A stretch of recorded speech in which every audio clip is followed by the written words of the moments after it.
Janelle, can I have you to the front, please?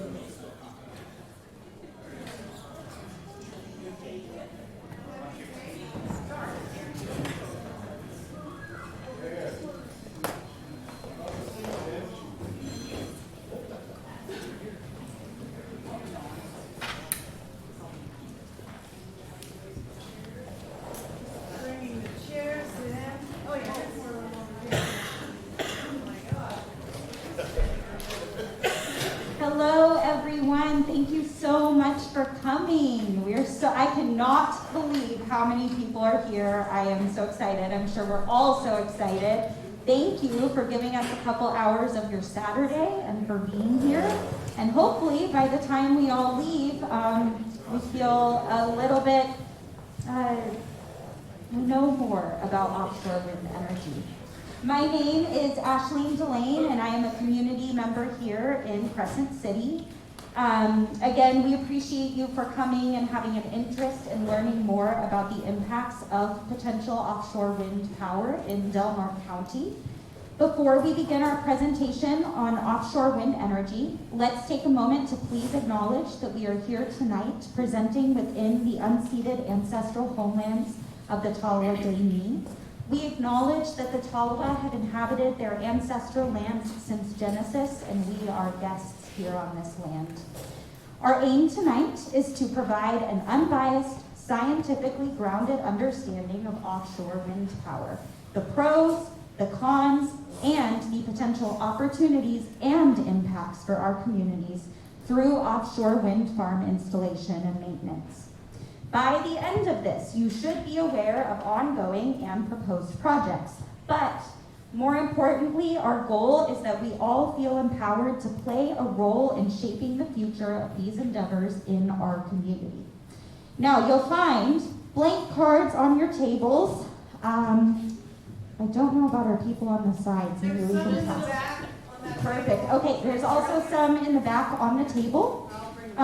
If you have any questions that pop up during the presentations, we ask that you please jot them down and raise your cards up in the air. Someone will collect them. We will be using these cards for the Q&A to our presenters at the end of the meeting. Now, let's see. For those of us who would like to discuss further with our speakers, we will have a meet and greet with the presenters afterward with cookies and drinks provided. Now, we also have QR codes posted around the room in several locations for you to provide us with further feedback on this event, what you thought and what you learned. A quick housekeeping note, please silence all cell phones, and we ask that the audience remain quiet throughout the event. Instead of raising hands for questions, we will be using the cards provided to ask questions of our speakers at the end of all presentations. Please respect the space, those around you, and yourselves. Restrooms are going to be through the back, through the doors, or through the kitchen door right there, to the right on the hallway, and to the left. Now, I would like to introduce Janelle, the person who planned this entire event, because as a community member, she wanted to know more about offshore wind energy and how it might affect our city and county. Janelle.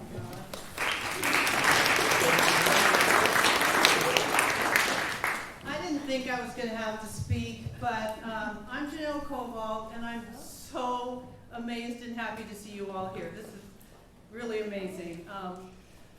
I know many of you want to hear from BOEM and the Bureau of Ocean Energy Management, and Jennifer Miller is on her way. She's driving here right now. She's here. She's here. She showed up. Oh my God, amazing. Well, see, what do I know? This is how the whole thing went. So, anyway, the idea for this event came to me in the dark during our epic power outage this summer. And then I heard Harbor Master Brian Stone talk about grid resiliency, and a committee was formed, a very excellent committee, because I'm not techie and I have never run a meeting like this ever in my entire life. This is meant to be the first in a series of events covering wind, solar, microgrids, and grid resiliency. And so stay tuned for a future event. I've only lived here 6 years, but my family and I have been visiting here since the 1980s. We fell in love with it here. Some of you may remember my husband Bruce, who had the smallest boat in the harbor. He loved to row out to the ocean. I'm familiar with fishing hardships. Our family fished sockeye salmon on the west side of the Kvichak in Bristol Bay for 20 years. Before that, Bruce fished Cook Inlet and was a deckhand on a king crab boat in the Bering Sea.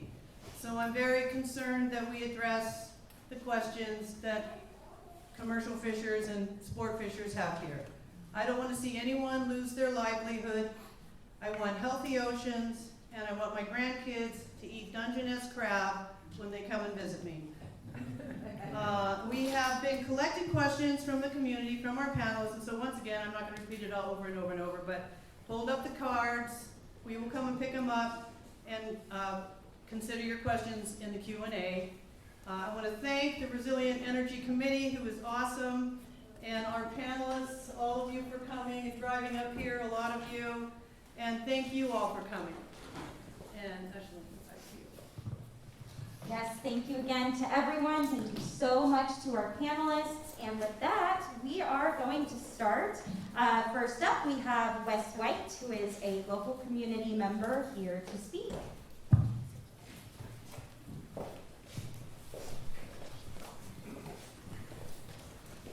Good afternoon. I serve both on the Crescent City Harbor District as well as am a board member on Tri-Agency Economic Development. However, today when I talk to you, it is a personal opinions, observations, whatever. It has nothing to do with any reflection of either of those two organizations, just for clarity's sake. I've been interested and followed offshore wind for about 9 years now, going to a lot of conferences, seminars, websites, certifying committees with offshore wind, things like that. My interest comes from mostly an economic development standpoint for this community. The possibility exists. I'm neither pro nor con for wind power. I just want to understand more about it. So I hope to answer real quickly the who, what, where, and when about wind power, just a quick overview. So basically offshore wind. What is it? There's two types. There's fixed bottom. Fixed bottom is solidly adhered to the ocean floor. It can occur up to 200 feet. So a lot of the in-depth, a lot of the East Coast and Gulf Coast will have fixed bottom. Out here on the West Coast, because our shelf drops up so quickly, we'll have floating offshore wind. That's 200 feet and over. So how did we get here? Most of this has to do with climate change. The federal goals have been set up where they hope to have 30 gigawatts of power. A gigawatt is 1 trillion watts of power. They hope to have 30 gigawatts by 2030, and specifically, they want an additional 15 gigawatts of offshore floating by 2045. The state has set up some goals as well. They want 2 to 5 gigs off of offshore California by 2025 and 25 gigs by 2045. A gig basically can power about 100,000 homes, just to give you an idea how much a gig is. So why wind? Solar, as you guys all know, only can produce during sunlight hours. There's not enough battery power to store all the energy that's needed during the nighttime. So one of the potential benefits of having offshore wind is to generate more hours per day, and during the night, because during the evening and night, offshore wind continues to blow consistently while floating. So, as I said, the offshore wind here will have to be floating, and that's because of the shelf, but there's better wind speeds the further you get out, and it's more consistent. Also the scale. So offshore wind allows for scale. It can't be attained on shore. And scale obviously has to do with the cost of production. So some of these things are huge. You can see that the one furthest to the right is clearly taller than even the San Francisco Bay Bridge. So when we get to ports, we can talk about that real quickly. So with respect to who, BOEM, Bureau of Ocean Energy Management, which is a portion of a division of the Department of Interior, is responsible for the waters 3 miles, 200 nautical miles offshore. California State Lands is 2 miles and 2 shore. So mostly this has to do with BOEM, which is a federal agency, as you all know. So where? Right now, 5 leases have been sold off the coast of California. Humboldt has a couple of them down there. And the average price that it was sold for is about $150 million. Each site was sold for that. There were additional sites named up for offshore wind, Brookings and Coos Bay off California or Oregon, and I imagine those will be bid on this fall. Potential sites. Right now, BOEM is investigating 6 potential new sites. 2 are off Humboldt County, 1 is off Del Norte, 2 are off Mendocino, and one is off Monterey. Can't see because they turned the lights on. I don't know if that means something or not. Hey Wes, can you get the mic a little bit closer to people in the back? The distance for the offshore wind here in Del Norte that they're investigating is 33 miles from shore. That is not within the visible shoreline, so you're not going to see them. The minimum depth on that, the potential sites, is 908 feet, and it goes up to 4,300 feet deep with a mean depth of about 3,200 feet. So why Del Norte County? Why are they investigating it? Basically, basically from Central California on down, Mendocino and south, there's a lot of interference with Defense Department. There's just a lot of traffic going on down there, so they want a more remote area. So I'll let BOEM address that more clearly. With respect to transmission, how are we going to get the power out of here? There's a lot of studies going on, but most of the studies point to offshore cables, transporting the power from even all the way from Coos Bay, Oregon down into Central California or even Southern California, but most of them point to bringing it onshore somewhere around the Bay Area. There may be some small transmission lines headed to shore to give communities like ourselves a small amount of power, but the majority of the power is feeding where the population bases are, Central and Southern California. With respect to ports, all the ports on the West Coast need upgrades, so the infrastructure needs for offshore wind are huge, both with respect to ports as well as transmission. We're going to build probably 2 ports that will be able to construct these huge, as you can see, platforms and turbines on top of them with blades on them. Most likely there'll be Long Beach and Humboldt. We've got Humboldt here, so they can talk to that.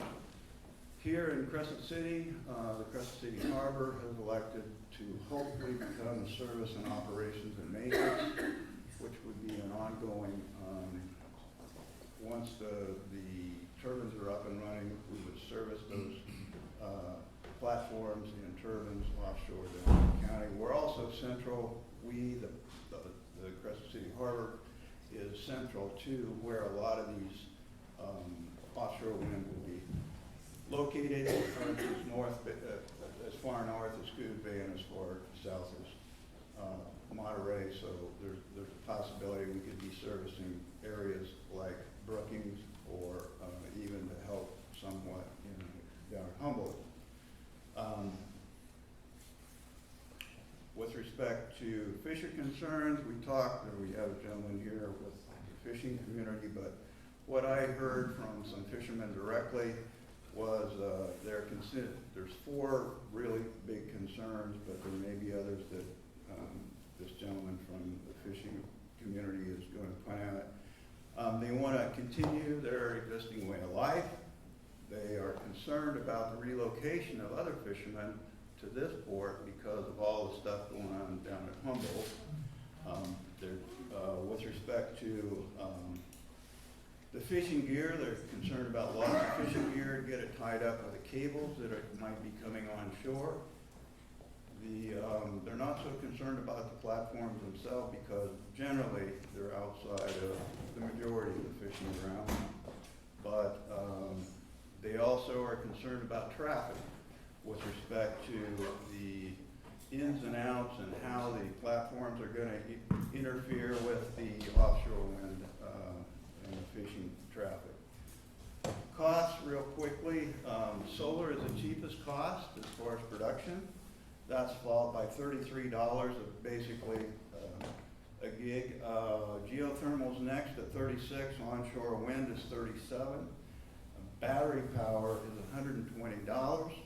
And right now, offshore wind is the most expensive, around $120. However, the Biden administration has allocated an initiative called Windshot. $50 million is going into that to try to, with the goal of reducing the cost of floating offshore wind by 70% within 20 years. So that's pretty much what I have to say. So the only other thing I'll say is when. We've got about a minimum of a decade before anything, if a site is identified here, we've got a minimum of a decade before any production is going to come on stream. With that, I'll turn it over. Thank you.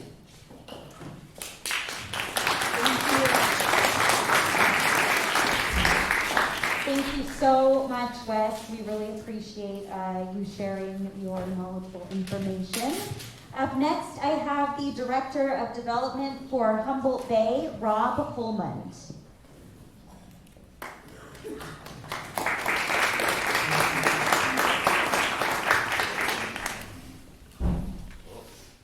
Hi, everyone.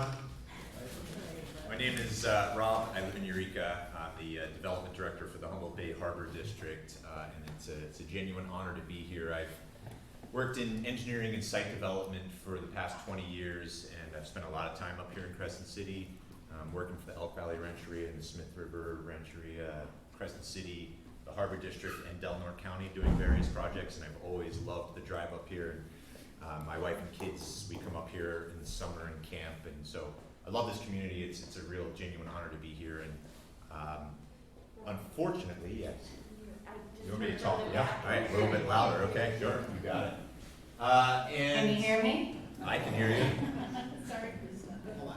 I'm just gonna go ahead. We good? Yes, we are. Okay. So with all of that, I am disappointed in myself that I didn't bring my computer. My presentation is full of lots of maps and graphics, and often people's computers can't handle it. And I thought, now just bring a flash drive, and now I'm very disappointed that I don't have anything to share with you graphically. It didn't work out, but I will do the best I can to walk you through what would have been a very graphic presentation. So I'm with the Humboldt Bay Harbor Recreation Conservation District, very similar to your harbor district here. And I've been working on a project that we have in Humboldt Bay related to offshore wind for 2 years now. And I've presented in front of audiences like this repeatedly with a lot of other presenters. And I came to the conclusion that if I always just focus on my project, a lot of people don't understand the big picture. So I like to start with the really big picture, but it gets me in trouble a lot because then people think that I am responsible for things that I'm not, or that I'm an expert in things that I'm not. So I have exposure to a lot of these topics and I have knowledge in a lot of these topics, but really I'm only responsible for and focused on the port project in Humboldt. With that said, I am going to share with you the big picture. So I'm happy to answer questions about the big picture, but I don't work for the federal government. I don't work for an energy company. I don't work for any company that's going to have wind turbines in the ocean. I just happen to know a little bit about some of that stuff. So with that said, our current energy system for the past several generations really has been based on coal, petroleum, and natural gas to a large degree. And petroleum extraction, right, happens on land. It also happens in the ocean. There are fixed bottom oil platforms in our ocean all over the country.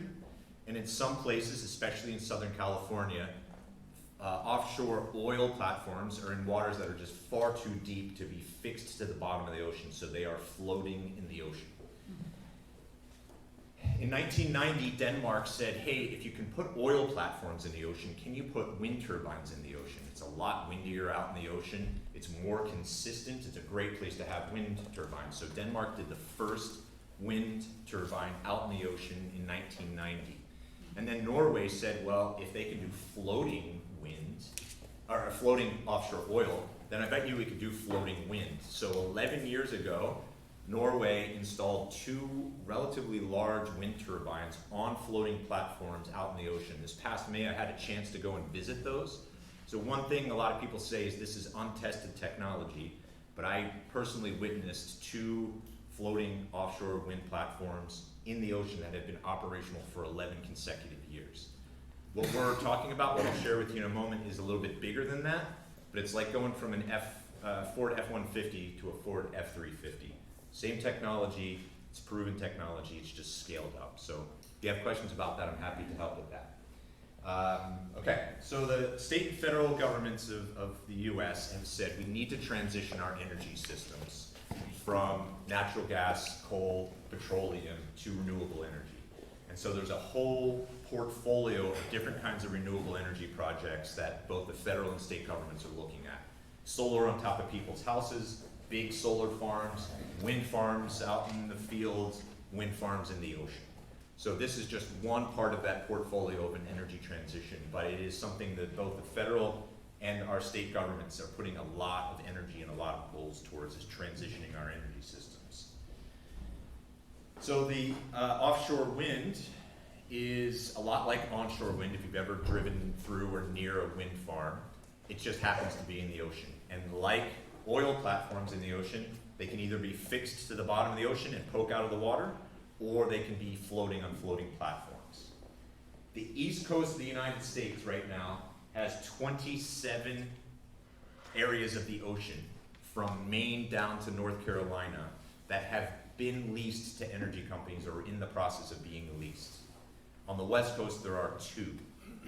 The reason is because the east coast, the continental shelf, goes out really far, so it's really not that deep, even 50 miles offshore. So when they do wind turbines, they are fixed to the bottom of the ocean and they just poke out of the water. So it's a lot easier, and so they are 5 or 6 years ahead of the west coast.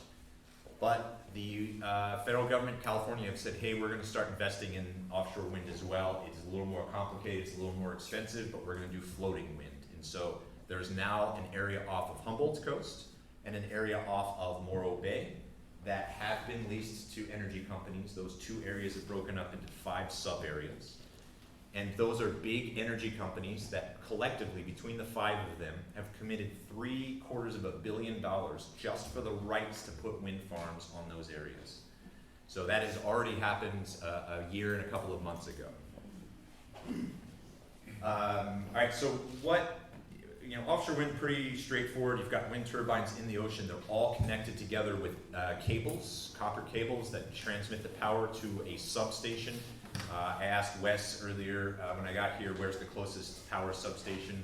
And he said there's one up by Pelican Bay. So if you drive by, it's one of those substations, got a fence around it, lots of electrical equipment. They're just like that.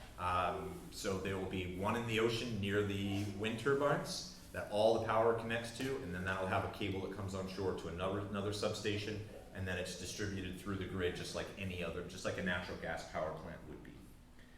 Floating offshore wind is the same thing, except that the turbines are each on their own floating island, which is larger than a city block here in Crescent City. Your city blocks are about 260 feet by 260 feet. These floating platforms are 350 to 450 feet each. So quite a bit larger than a city block for each one of the turbines. They're each one on their own floating island. And then those have mooring lines, big cables that hold them down to the ocean floor. Some people ask, what happens if they blow away or the cables break? Each one of these floating platforms, and the wind turbines on top of them are around $25 million each.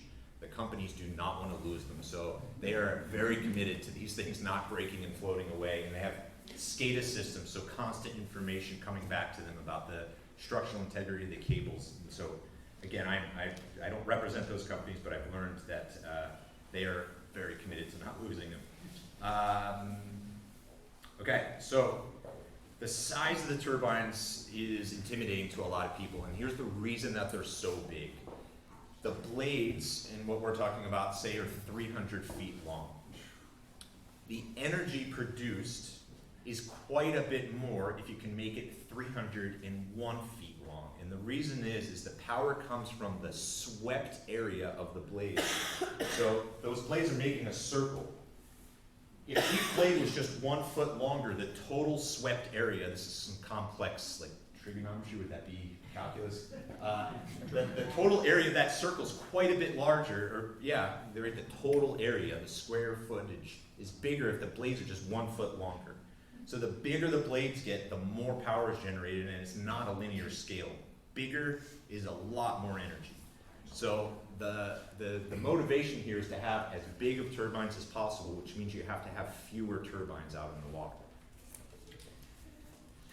But that comes at a cost, right? First of all, they're big and they're visual, right? And so you can see them. Off the coast here, 20 to 30 miles, you'll barely be able to see them on the clearest of days. But I do think that, you know, the visual simulations show that you will be able to see them. A lot of people also ask about, will they have blinking lights on them? And as I understand it, they will have lights on them if an airplane comes within 20 miles of the turbines. And so I think in this area, most commercial airlines are not within 20 miles, so it's going to be probably pretty rare that they would have lights on at night. But if a commercial airline comes within 20 miles, they would come on until that airline leaves 20 miles, and then I think they would turn off. That's what I'm hearing and understanding. Here's another consequence of them being so big. 1 minute. You cannot manufacture the blades in Reading and put them on a truck and bring them to the coast. They're just too big to move by land. You can't move them by train, you can't move them by truck. So all of this equipment has to be manufactured in ports, and then you take all of those parts that are manufactured, put them on ships, get them to one single port that then can put them all together. So somebody's making all the Lego parts, everybody sends their Lego parts to one port, and then that port puts them together then while they're floating in the bay. So you have to have a safe bay where there's not a lot of wave action. And then once they're together in the bay, you connect them to 3 tugboats and tow them out to the ocean. For reasons that I do not have time to explain, only Humboldt and Long Beach are the only 2 ports in California that have all the right parameters to do that last step, which is to put them all together. And so Humboldt, we have now received about $450 million of state and federal grants to build a terminal in Humboldt Bay that will receive the blades and the towers and the nacelles and the floating foundations and all the parts that others manufacture, put them together vertically and tow them out to sea. Our project will produce turbines that are towed down to Morro Bay as well as to off the coast of Humboldt. The next lease areas will likely come in southern Oregon, and our project will produce turbines that are towed up to southern Oregon. I've got to cut you off there. And that is, that's the end of me talking. Thank you. I apologize, I can't give you more time, but we gotta push through. All right, up next I have from the University of California, Davis Cooperative Extension, Keith Taylor.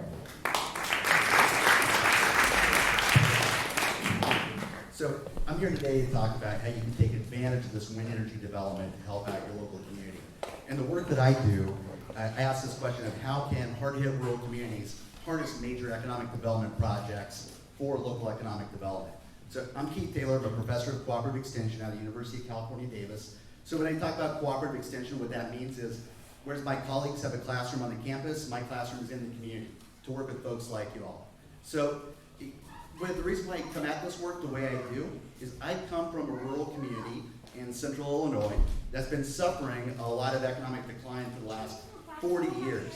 and people are lacking a lot of opportunities. He's fine. So people have been lacking a lot of opportunities, a lot of creative approaches, and how they can go about harnessing a lot of these projects to make their communities better. So I remember back in the 80s, we had the bagel factory come to town. And we said the bagel factory is going to save our local community, right? And it was built in 1986. It created 500 jobs. We created Bagel Fest, so you'd have these festivals all around it. But we never got them to sign on the dotted line what it was they're going to do to the local community to help it out. Today, we still celebrate Bagel Fest. It's still a big event in the community. And that factory went from employing 500 people to 50 people, right? So we still celebrate the day the bagel came to town. The bagel doesn't do much for us anymore. Along the way, when I started doing this particular line of research around wind energy, this is about 2011, 2012, what occurred was there's a lot of wind energy development happening around the Midwest. So I asked this question, does it matter who develops wind energy? That's one. And two, can wind energy economic development have an impact on our local communities? And what I found is, yeah, they absolutely can. They can have a lot of great positive impacts. So what I want to do is I want to talk briefly about the kind of work that I do in this area and what it was that I found in this space. You see, I wrote a book. If y'all want to pick it up, you're welcome to. Don't buy it on Amazon. Buy it at your local bookstore, please. So, the big question that we're really asking ourselves here in this project is, how can hard-hit communities harness wind energy development for community economic development, right? And the difference, that's a big distinction with the research I was doing before compared to out here, is the stuff I was doing in Illinois was all on land. Here, we're dealing with offshore wind energy. And who has control? Well, in the Midwest, your local community would have a lot of control. You can bring the Public Utility Commission, this sort of thing. With offshore, it's the federal government that has a lot of control. So this means that there's a big power differential that you have here, thinking about what kind of benefits you can get. That said, if you don't get at the table, you're not going to get any benefits.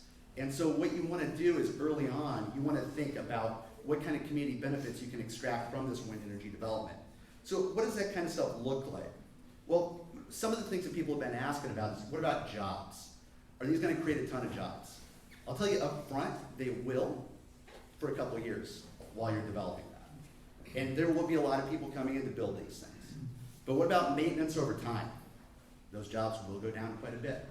So what I saw with the wind farms and the communities around the Midwest, there'd be about 1,000 people coming in to build a 200 turbine farm, and you'd end up with about 4 people left behind. So it's a big differential. Now that said, that's not really where the resources are in this though. I think what happens is we tend to think about job creation as the only place that we're going to get economic development. That's not where the economic development really comes from. There's a ton of spillover effects. So one other thing I want to make sure I address before I go into that, a lot of folks will then talk about things like property values. Well, these things are going to come in, they're going to hurt our property values. I can assure you that a lot of folks have done a lot of research around this. What they found is it actually tends to increase property values. And the reason why is you're making land and property more productive. You're generating new sources of revenue. The other thing that a lot of folks will ask about is energy resiliency. Are we going to be able to have that wind in our community? That's not the way the grid works. It goes to main transmission lines, gets distributed out, that sort of thing. But what it will help out with is creating greater resiliency, lower cost, this sort of thing over time. Now, the question from there then is, so what will this do for our local community, right? Well, for one, there's taxes that you can ask for. You can ask them to pay certain kinds of taxes. You can ask the wind energy company to do these things called community benefits agreements. And one of the things that a lot of wind energy companies won't tell you when they come into a community is they've got this budgeted. And so they are able to actually commit to X amount of dollars per year to help out with local community infrastructure. You certainly want to be at the table talking with them about this, but you also want to reach out to other communities that have done these kinds of community benefits agreements for sure. And I'll tell you that these wind energy projects that are going to be this scale offshore, it's unprecedented. It's huge. These communities they dealt with in the Midwest, they're able to get, with a 200 turbine wind farm, about 500 grand per year put toward local schools. The scale that have out here, much bigger. So you can kind of look 500,000 per year, million a year, I don't know. You'll want to talk to other comparable communities that have dealt with this. The other thing too is I've heard conversations around what's going to happen with our fishing industry. How can we leverage that? Will this hurt? Well, I do know that there's places around the world that have worked with the wind farms to get different co-benefits. So if you work with the fishing companies, if you work with marine biologists and this sort of thing, you can actually work to enhance your local marine habitats. But that's only if you're at the table having that conversation. You have to have that conversation to make this work to your benefit. Other things that people have talked about is what about our fishing lanes? You know, how can we make sure they don't get in the way? Again, you have to be at the table to make sure that they clear out those fishing lanes. Now, at the end of the day, how do you do this? Well, you need to get the right people at the table. So it's great that everyone's here right now. This should be part of the group that comes to the table and starts negotiating this. But don't do this alone. Humboldt is already organizing. They're doing a lot of great stuff. I would certainly reach out to colleagues and peers there and get them at the table. But then you have other folks that you can work with. You have your local power utility that services you. They can provide great insights. But I would also reach out to, what is it called? The Redwood CCA? Redwood Coast Energy. That's great. So they're experts, you know, they have a lot of great insights on how these energy systems work, what kind of resources flow, this sort of thing. And across the border in Oregon, you have Coos Curry Electric Co-op. I'd reach out to them and have them as kind of advisors and guidance. You can trust them to help you out. They're member-owned electric co-ops, those particular groups. The other thing that I really want to impress upon folks too is don't just go at the table and get a handshake agreement. Get this stuff written on paper as a hard community benefits agreement. And there's people out there that have templates for this all over the United States. There's actually a professor out of Michigan State that's an expert on researching this particular area. I might encourage reaching out to that particular individual. What I'd say to tie a bow on all of this though is, at the end of the day, you have an amazing opportunity with this huge economic development project to harness it and make it work to the advantage of Del Norte County. But you're not gonna get that to work unless you're at the table. There's a great line from Ralph Nader, this consumer advocate that ran for president. I'm gonna paraphrase what he said. Said you can either turn on the economics or economics is gonna turn on you, right? So you definitely wanna turn on to this and make this work to your benefit. But there's another line that I really like from one of my heroes, Eleanor Ostrom, which is, we can, so we must. And what it is you have all the people you need right here to make this work for you. So just get organized and get around this, and you can really make this wind energy project work for Del Norte County. So thank you much.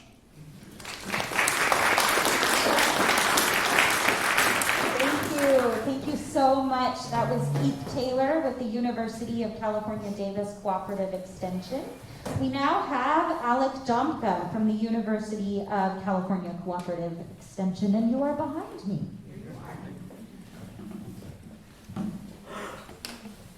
Hi everyone, can you hear me in the back? Sweet. Okay, so I'm Alec Domka. I live here in Crescent City. I work for the University of California Cooperative Extension. I'm a Community Economic Development Advisor. I cover Humboldt, Trinity, and Del Norte counties. Today I want to kind of put some meat on the bones of what Keith said and then address some community questions that we've got. So when I come to offshore wind, the question on my mind is how do we get the most benefits for North Coast residents if wind farms are going to be here? That's always what I'm thinking is how do we get ours, because the federal government is in a large part control of whether or not these are going to be here. The short answer is organizing and engaging. From studying other large-scale infrastructure projects, and especially offshore wind, communities that organize early and then engage with developers, with the feds, with the state government, with local governments around them, like Humboldt, those are the communities that get benefits. One of the things is communities get the benefits that they earn. I'm not a huge fan of that saying, but you have to fight for every dollar in benefits that we're going to get. They're not just going to be handed to us. One of those big possible benefits is workforce. And there's a couple different avenues for workforce, as Keith alluded to. So let's kind of take an initial look at the workforce itself. So on the right, we see kind of scenario A and scenario B. Scenario A is the large build out. Scenario B is the smaller scale build out. The numbers are for all over California, so they're not all that really impactful. What we want to look at is the shape and the time. We see a real uptick. These are construction jobs. We see a big uptick in construction jobs around 2030. So that's really soon. So if we are going to take advantage of that as a community, we're going to have to start thinking about workforce development now. There's also another big boost in 2040, which is also not that far away. So we need to really start organizing and engaging right now. The other really interesting part of the shape is something Keith alluded to, is at the back end, 2050, all these jobs drop off. So when we're thinking about what are we going to put our time and energy to, is construction, workforce development really where we want to go? Are those short-term jobs going to be how we're successful? If once this project's done, what similar projects are going to be built up here? Is this worth us putting our time and money into? That's something to consider as we're doing our workforce development. Up top, we can see the average annual earnings for these construction jobs. They are very high, which is something we're really looking for as a community, is family-sustaining jobs. Again, these jobs are short-term, so you have to take that number with a grain of salt. One of the interesting things is the induced jobs, which those are jobs that are not caused directly by the offshore wind industry. Those are your waitresses, your car insurance salesmen. Those are jobs that support offshore wind energy work. And even those salaries are incredibly high for those kind of jobs, which is great to hear, especially as Del Norte might, from the workforce side, we might mainly be induced jobs. So that's good to see. We can move on the slides. Perfect. So on the right, these are the more stable jobs. And as you can see, or maybe not in the back, they are much lower, about 5 to 10 times as many as the construction jobs. The high build out maxes out at 5, the low at about 3,000. So these are going to be a lot fewer, but they're going to be a lot more consistent. And if this 50-year lease goes well, then these are going to continue into the next lease. So if we're going to look at workforce development as a place to put our efforts, these are going to be the jobs we're going to want to focus on. The table on the bottom, again, incredibly high salaries. So as we're thinking about family-sustaining jobs, jobs that you only have to work one job, these are very much those kind of jobs. So now we have some rough numbers, but what really makes up the offshore wind workforce, what professions? So in the construction phase, a lot of heavy machinery, a lot of crane operators, welders, things like that. For the operations and maintenance, it's a lot of marine operators, a lot of vessel and machine mechanics, a lot of welders and machinists. So what's really interesting about this is the disparity between the Del Norte educational attainment and the requirement for these jobs. So again, if we're gonna make going after the workforce a key part of how we're gonna benefit from this, we have to start very early. 62% of Del Norte has a high school diploma or less. Most of these jobs are going to require a 2-year technical degree or at the very least a union apprenticeship up through journeyman. So as we're designing our workforce programs, as we're thinking about partnering with the workforce programs down in Humboldt, as we're thinking about telling the developers what we want funded for our workforce, we have to think how long is it going to take for us to get our workforce up, and what skills do we want to get to equip our workforce with. Because there's a couple graphs I see in my nightmares, and that pie chart is one of them for advancing the Del Norte workforce. So we have a lot of education to do. We can go to the next slide. So we talked about viewshed pollution and home prices a little bit before, Keith did. This is a really interesting graph. There's been studies done in the Northeast about housing prices and wind farm views. All the research has shown that there is no significant difference between wind farm views and non-wind farm views. I found out in researching this that I'm part of a weird minority that thinks wind farms look really cool. So that group of people balance out the group that find it to be viewshed pollution. So from an economics point of view, impeded views really bring up two economic questions, which are what is it going to do to housing values and what is it going to do to our tourism industry? Our tourism industry is huge here.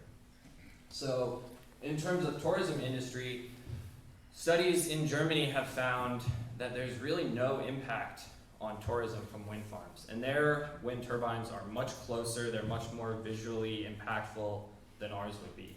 And all their research has shown that there's no impact on tourism. In the northeast of the US, they did a really interesting study where they showed people visuals at different distances of wind turbines. And at about 15 to 20 miles offshore, there's a break-even point where the weird people like me, who think wind farms look really cool, are the same as the people that find them to be pollution. So at the distances that these are proposed at, we wouldn't expect any real impacts to tourism. So all the research shows, in terms of economics, the viewshed pollution isn't a real big concern. Finally, diversification and negative job growth. Again, I wake up in cold sweats thinking about this graph. Del Norte is losing jobs. By 2025, we will not be, at least this prediction from Caltrans, by 2025 we won't be adding any more jobs, and after that we will be losing jobs. There's another graph that goes along with this, that our population is declining. So our unemployment rate isn't predicted to spike, but 1 minute. losing population and losing jobs is never a good thing. So offshore wind provides an opportunity for us to make up some of these lost jobs with real high-paying jobs, and it provides an opportunity for real diversification. Del Norte County is incredibly undiversified in our economy. Our top 3 industries make up 67% of our jobs. 40% to government, 17% to healthcare, 10% to retail, 9% to tourism and accommodations, and then 5% is ag, forestry, and fishing combined. So California as a whole, their top 3 industries make up 39%. Humboldt is also somewhat undiversified. They're at like 63%, and then Siskiyou is at 52%. So these wind farm jobs provide an opportunity to get diversification, but only if we don't harm our fishing industry, only if we continue to use our fishing industry as a strong form of job diversification. So, thank you guys.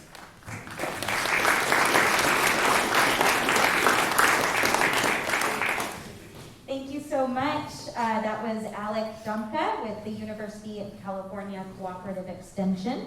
Up next, we have Krista Bank, who is going to actually be joining us on Zoom, and she is with Vineyard Offshore. Hi, Krista. Do we have this?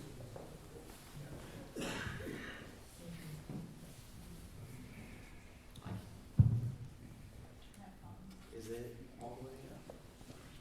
Should be. I can hear you now. Okay, perfect. We got you. And okay, perfect.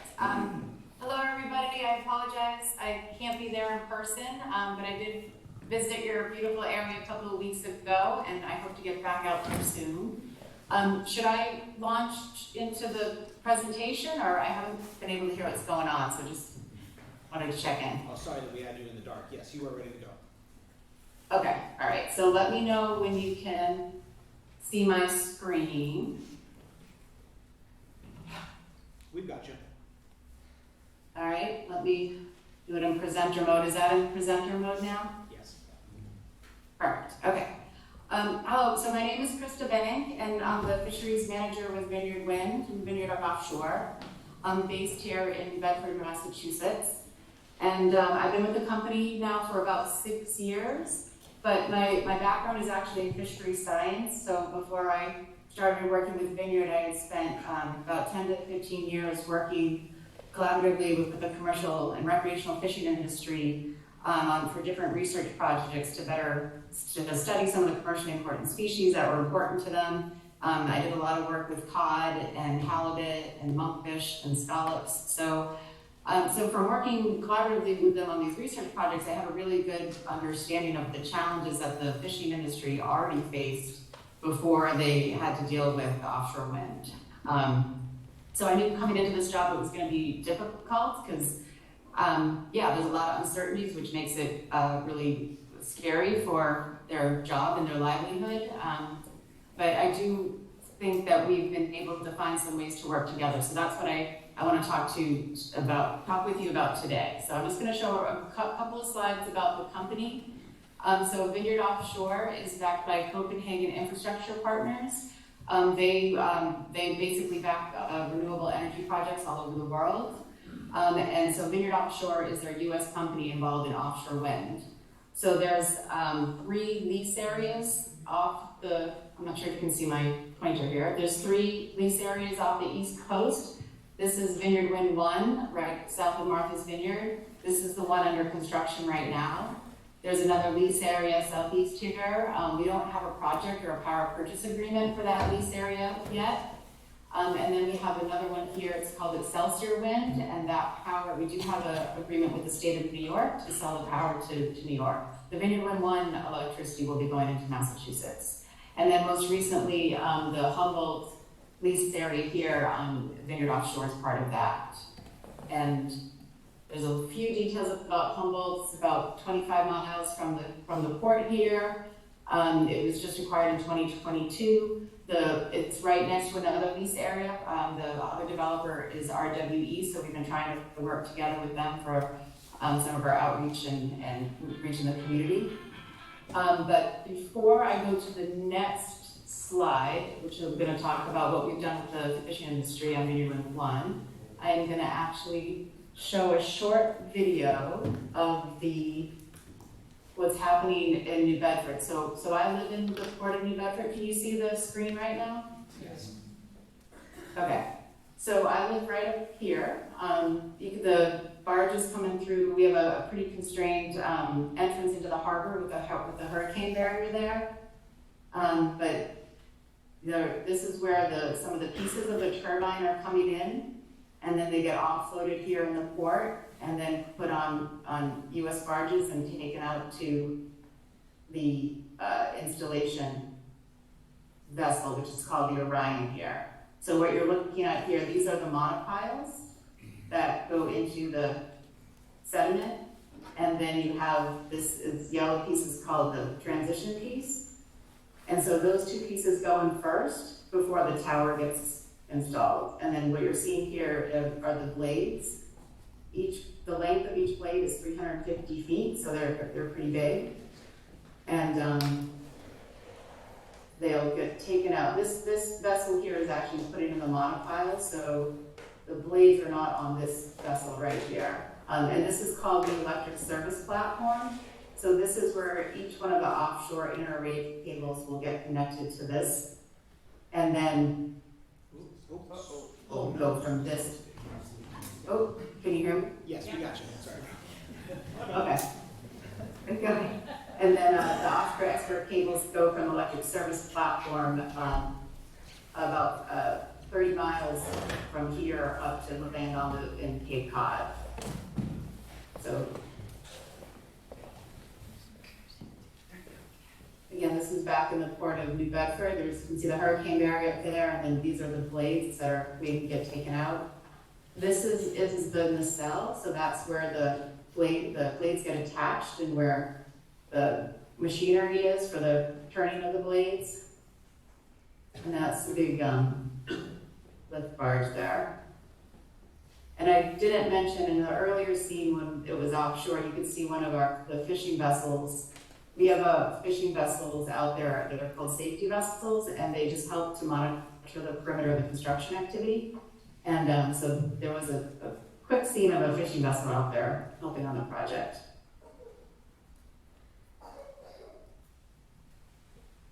And this is them working on the nacelle. Probably got about 1 more minute. These are pieces of the tower. So you can see there's 2 pieces. So there's 2 pieces to the tower, and the 3 blades and the nacelle will all go out through the barrier on the one barge.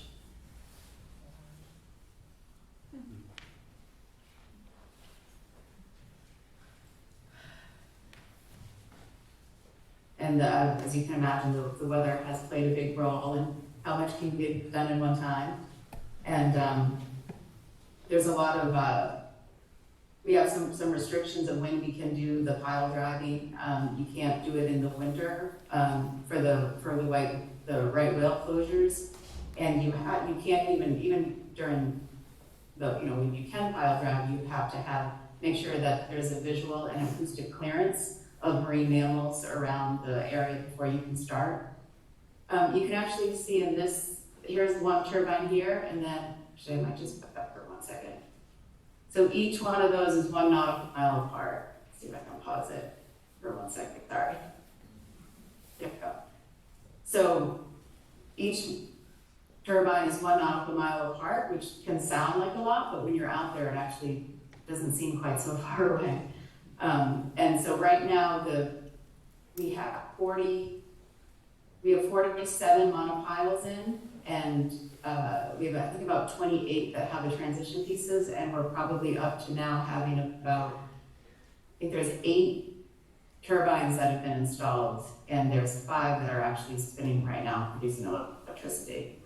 Now, this is a different type of technology than will be on the West Coast, because these are monopiles, or they're into the sediment, whereas the technology on the West Coast will be different than what's happening here. So I'm going to stop sharing that and then just go back to this slide. So as I mentioned, the fishing industry has a lot of concerns because, as you know, all of their quotas are based off of good science, or best available science, and we know that when there isn't good science, that the quotas get reduced. So there's definitely concern that any changes from the impact from the changing the habitat could impact their quotas, because the species distribution can change, and even the species that are in the area can change. So the first way that we started to work with the fishing industry was we had a bunch of meetings to try to develop our pre and post fisheries construction, fisheries monitoring plans. So we basically went around to Massachusetts, Rhode Island, to the islands, and really talked with them about what species they wanted to make sure we studied. We wanted to make sure that all the research was done on fishing vessels. And so, and we worked with the university there that collaborates well with the fishing industry to develop the plans. So we started in 2019. I hate to cut in here, survey. but we got 1 more minute remaining. Oh, sorry, okay. So that was the first way that we started working with the fishing industry. And then slowly, over the 6 years that we've been working together, our outreach strategy has improved. A lot of times in the beginning, the fishermen didn't want to talk with us, but we started a fisheries representative network. So basically, we set up bi-weekly meetings with different organizations or individual fishermen and talk about their specific port or the issues that they're dealing with. And then we give updates on our project and what's happening. And they help to inform a lot of the different project plans that I've listed here. So they help with our gear loss claims form. They've helped with our direct compensation programs, both for the cable corridor and lease area.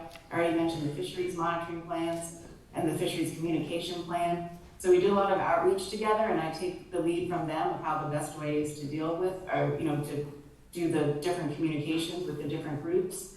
And then we've also created a lot of opportunities for fishing vessels to support the project, because I didn't want to see fishing vessels. Oh, okay. I need to cut you off, yes, but I'm happy to thank you. talk more after, or my contact information, and looking forward to getting back out there. Yes, thank you so much, Krista. We really appreciate you. That was Krista Bain.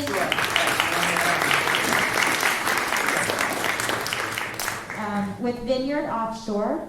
Up next, we have Tom Wheeler, the Executive Director for Environmental Protection with the Institute of California.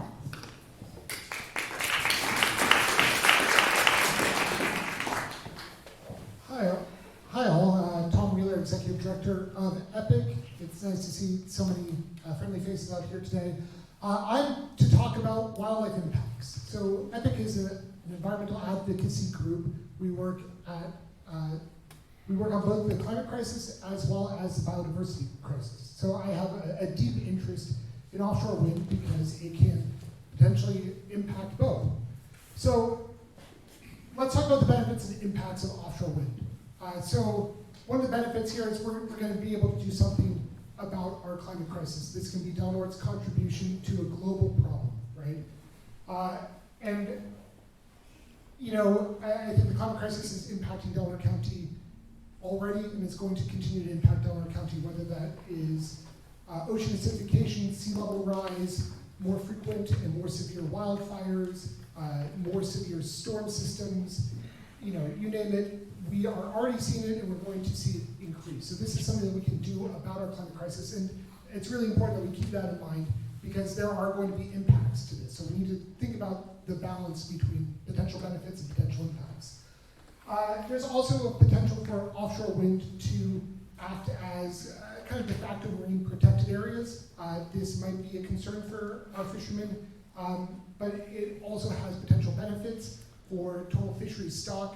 There's research about the benefits of marine protected areas and the contribution that they actually can have to our fisheries by having areas kind of untrammeled and left for the fishes. Offshore wind turbines can also act as artificial reefs and create these structures out in the ocean that can boost ocean productivity. So let's balance those potential benefits against potential impacts. So for birds, this is one that comes up a lot. We know some things about collisions, but we also don't know a lot. There are no floating offshore wind turbines off the West Coast. The species that we are dealing with have never encountered a turbine like this. So there's some degree to which we're going to have to use models and predictions to try to guess the impacts. We know that some bird species do utilize the area, and they fly at heights that would put them within the rotor swept area of a wind turbine. So they are potentially at risk for collision. And then later, I'll talk about ways that we can maybe mitigate the impacts of these bird species. There's also a degree to which we see that wildlife avoid areas with wind farms. And avoidance and not utilizing an area can be an impact. So if we are not having wildlife use the area, is that going to negatively impact them in their life histories? Marine mammals. We get a lot of questions about whales in particular at EPIC. I think that you may have seen some kind of alarmist news come out of the East Coast about whale deaths supposedly related to offshore wind energy development. There were a number of stories that I saw popping up on social media over the summer. Most of those are exaggerated, and the deaths from whales are not attributable to offshore wind on the East Coast. There are going to be impacts, secondary entanglement. So you've heard how the wind turbines are going to be connected to the ocean floor with these big guy lines, basically. Those are sufficiently large that those are not going to entangle whales. They're not going to trap whales. But fishing gear, other things in our oceans can get stuck on those lines, which then can trap whales. There's ways that we can mitigate for that effect, but that is potential. Again, there is potential for avoidance. These are going to produce some measure of noise in our ocean. We are not going to have the same noise impacts as the East Coast, because these are going to be constructed and brought out to the project site as opposed to pile driving and construction-related noise at the project. But when they spin, the noise or the energy will go down into the water through the turbines, through the floating offshore platforms. So there's a potential for avoidance on floating offshore wind farms. In Europe, we do see some level of marine mammal avoidance of wind turbine areas, but we need to understand whether it's going to be a problem here on the West Coast. Another one that I get a lot is EMF, electromagnetic frequency. Are we going to have impacts to species like crabs or sharks or fish that are sensitive to EMF? The likely answer is no, that there will be EMF produced from energy running through cables from the wind turbines back to shore, but that it's going to be very localized, it's going to be right around the cable, it will dissipate pretty quickly. And there are ways, again, that we can mitigate that and reduce the amount of EMF produced in the ocean. I think that this is a pretty well-studied one because this is one that is going to, that we have data from East Coast wind farms, from European wind farms. It's relatively well known. So I think that this is near my bottom tier of potential impacts. We have potential for invasive species because we're going to have turbines coming in maybe from other ports that have, other invasive species that are not currently present in our marine environments. There's potential for invasive species to come in on these vessels. That is obviously a concern for us. There's also benthic impacts, so impacts to the ocean floor area from the anchors from those guidelines, right? So these are going to be big, heavy anchors on the bottom of the ocean floor that could potentially move a little bit and disrupt ocean floor environments. Part of the site assessment process that all these wind farms are going to go through is trying to find very sensitive habitat types on our ocean floors and avoid those habitats. So I think that this is one that we can reduce and minimize impacts through smart site assessment and design. And lastly, upwelling, and this is one I think is the most unknown for us. So our oceans are very productive off the West Coast because we have this upwelling effect where cold, nutrient-rich water gets brought to the surface. That's because of wind passing over and helping to churn up that water. If we're taking energy out of that system, there's a potential for upwelling to be disrupted in some manner. There is still emerging research on this. This is all modeled research, so we can't really go out and stop wind, so we can't go out and see effects. Some modeled research does suggest that it could be an impact on upwelling. That would be a big concern because if we're impacting biological processes, this upwelling effect that could have impacts beyond just the offshore wind area. Next slide. So I've been trying to think of it on this kind of scale, where on one axis we have uncertainty. More uncertainty makes me nervous, right? We want to try to reduce uncertainty to the extent we can, and that's going to be part of this offshore wind process. And then we have impact. So for some things like EMF, we have really good data, right? We have data from the East Coast, we have it from Europe, that suggests it's not really going to be much of an impact. So we can drop it in that lower corner. Bird collisions. We know that there are going to be birds that utilize this area. We know that some of those birds will fly at heights that will put them at risk of collision. We don't necessarily know if they're going to avoid the area because birds are capable of seeing offshore wind turbines and avoiding an area. We have a lot that is still unknown and could be a potential impact. And then there's something like upwelling, where the uncertainty is high and the impacts are also high. So the things that will keep me up at night most are going to be things like upwelling.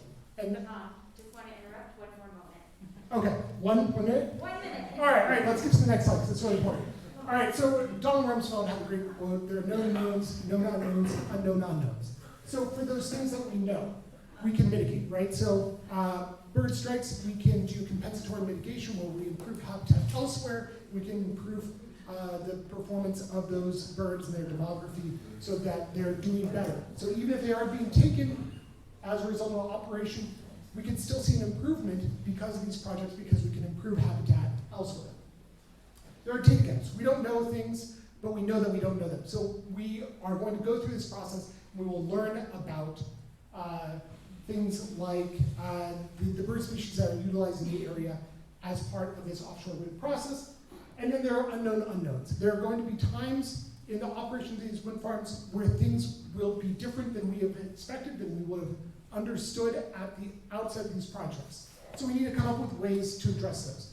So I would really encourage adaptive management, these committees where we can get together and look at data, have transparent data, and figure out ways that we can mitigate impacts as they occur in wind farms that we maybe hadn't previously anticipated. So I think I'm probably now out of time. Yes, I gotta cut in. Thank you so much.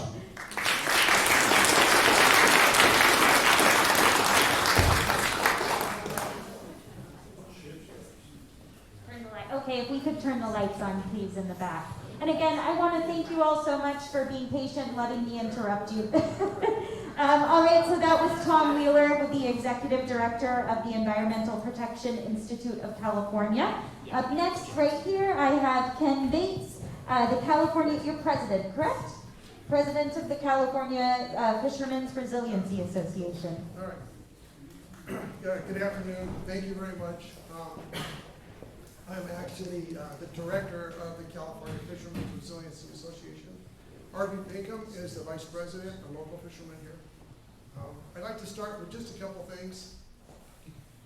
Is it hard to hear? Yes, Better? loud, higher. All right. Just a couple things. I got on the boats when I was 16. I've been in Humboldt County since 1970. I've been in the Fishermen's Association since 74, director since 82, and the things that I have done has been generally with working with the Coastal Commission, and the State Lands Commission for waterfront zoning and planning, those kind of things.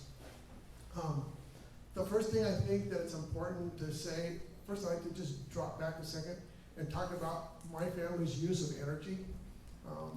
I live within the city limits of Eureka. I live off the grid. I've been off the grid since 74.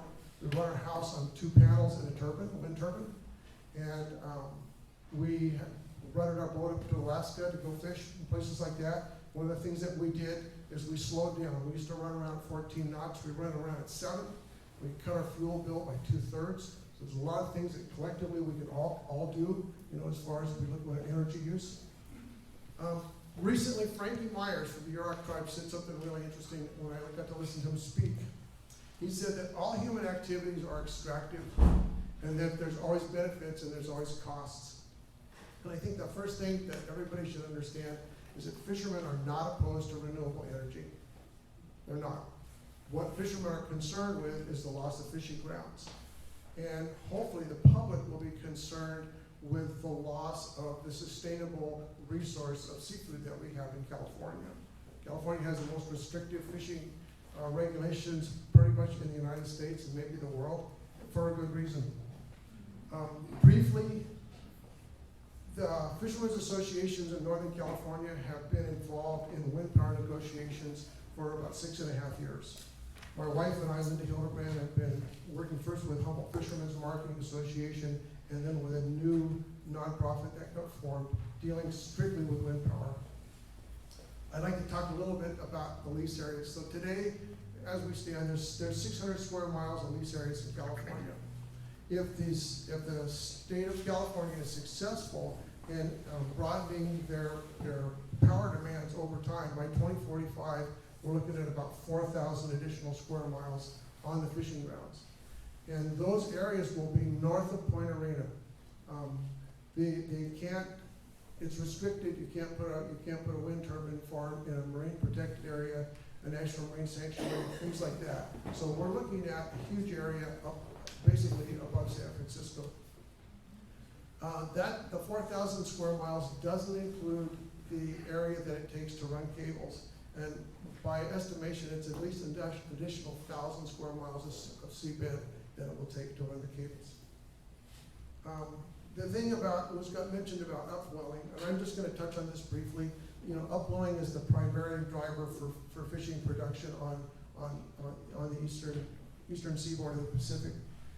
The studies that have been done so far, for the areas in the Central Coast show decreased wind velocities from off of Morro Bay clear down to San Nicolas Islands and San Miguel Island, long ways. If we're successful in putting wind power projects in from Coos Bay down to Point Arena, that's 270 miles that we're going to extract energy from the wind. And again, this is pretty unknown, so we really don't know what's going to happen. The next thing to do is to talk about a little bit what fishermen have done to date. Fishermen have not been standing by, essentially not paying attention. There's been 6 years worth of meetings that we've attended with the state agencies, with the federal agencies, and with the developers. In 2022, the state of California kept asking fishermen to basically form some sort of an organization that was broader based. So 13 fishermen's associations in California formed the nonprofit California Fishermen's Resiliency Association. And it was funded by the Ocean Protection Council. We get $100,000 a year, which is a tiny, tiny percent of what California is spending on wind power development. The CFRA does two things. It's the point of contact for the state, federal, and agencies and for developers. And it promotes long-term democratic solutions to avoid, minimize, and mitigate ocean industrialization. In this case, we're talking about wind power. And the very first thing, right on the top of the list, is to avoid impacts. So if we can figure out to work with the developers in the state, to essentially have traffic lanes, move projects in particular areas, things like that, to avoid impacts. That's the first thing. Fishermen just want to keep fishing. The second thing is to minimize the impacts. So for instance, we're not going to do site survey work during the crab season.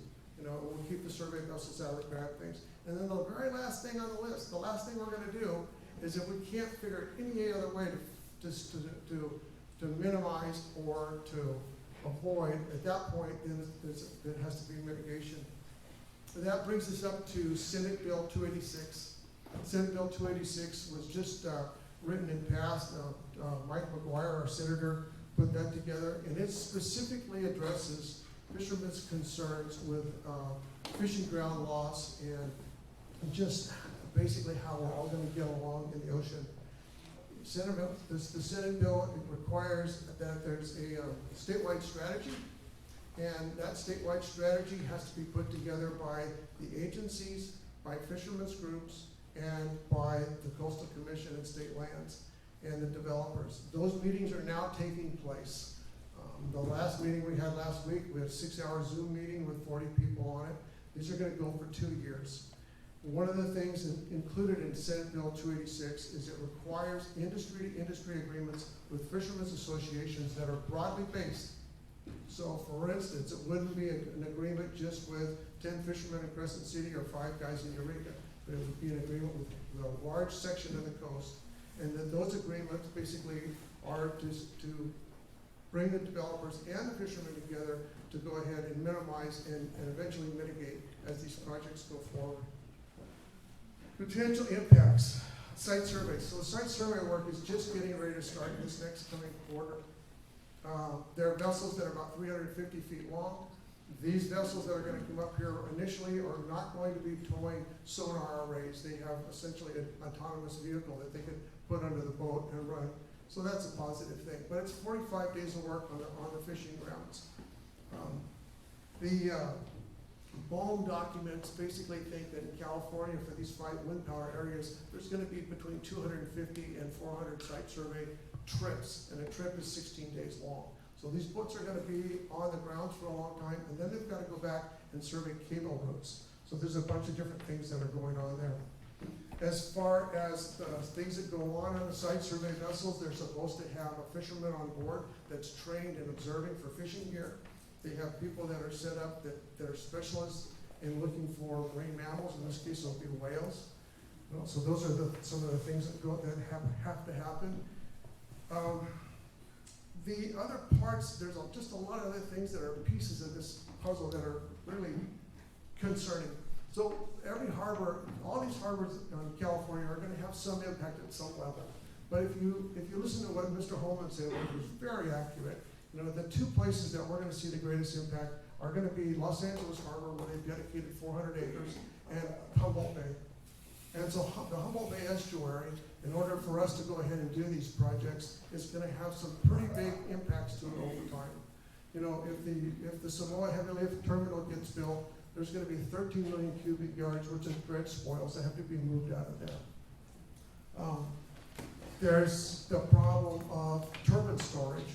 And that's going to be the site, so they're going to be able to build turbines, and if we give the guys the benefit of the doubt and they can put together a turbine in 2 weeks in the water there, those turbines are going to have to be held until it's good enough to get them out of the harbor. We expect 20 turbines in storage there, and there's a whole list of impacts from those things. So I'm just about out of time. If you get really curious, we have a pretty rough website, but it's available. It's California Fishermen's Resiliency Association.net.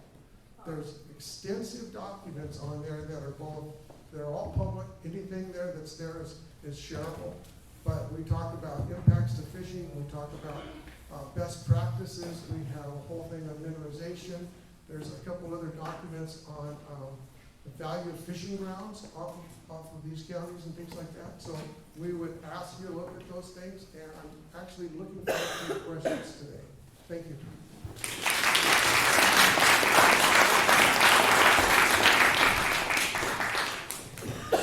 Thank you so much.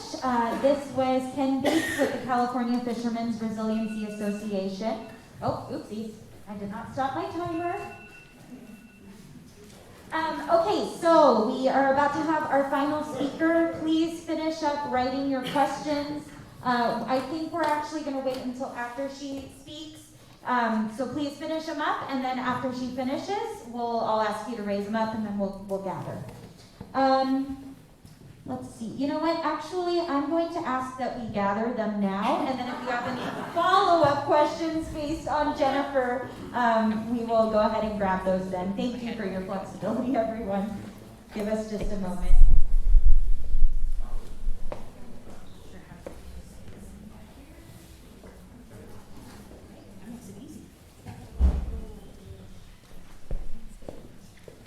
Okay, and again, we will, if you have any follow-up questions after Jennifer, we will go ahead and grab those then as well. Okay, our final speaker here, we have Jennifer Miller, who is a representative from Bowen. Here you go. Hi, everybody. It's an absolute honor to be here in your community space and to be talking about offshore wind on this kind of level where you feel you can ask individual questions, and I will do my best to answer them and provide that as much information as I can. So thank you so much for hosting these wonderful panelists who have provided excellent, unbiased information, and I hope to continue that trend with, who is BOEM? What is BOEM? What do we do? What's our role? I know we're the federal government. Sometimes that can sound a little scary. I can tell you we're all just humans, and we're all really trying to do this to the best of our ability and to make any development something that works for every community and we know that there's compromises, but trying to make it fit into your community, into the individual states, and really make sense. So the Bureau of Ocean Energy Management, we're part of the Department of the Interior, and it is our mission to provide access and to manage the U.S. Outer Continental Shelf, which is the area of federal waters that extends from 3 nautical miles out to 200 nautical miles off the beautiful coast here. And so we are mandated with doing development of mineral and energy resources in an environmentally and economically responsible way. Our jurisdiction, please go back real quick. Sorry. Yeah, our jurisdiction, as I mentioned, extends on the Outer Continental Shelf, and it excludes national marine sanctuaries. We have no jurisdiction or authority in national marine sanctuaries. So you can see a map right here that shows our area of jurisdiction, and everywhere that is the hashed red marks is areas of national marine sanctuaries where we do not have jurisdiction. Next slide. So what is offshore wind? I think this has been covered by these great panelists quite a bit, but this is a good schematic, just a little cartoon to give you a general idea of what it's going to look like when we're talking about floating offshore wind, which is really unique because of the water depths here in California. So this would be a new version of an existing industry that would help make it work in these deep water depths that we find here in California. So you have the floating turbines that are connected together into a substation. The substation then collects all that power, sends it through a set of export cables to shore to an onshore power station where the power is then distributed to the grid. Again, BOEM has no jurisdiction in state waters or on land, so we have no jurisdiction when it comes to port development. We have no jurisdiction when it comes to the grid. Our jurisdiction is only in federal waters. Next slide. All right, this is not a short process.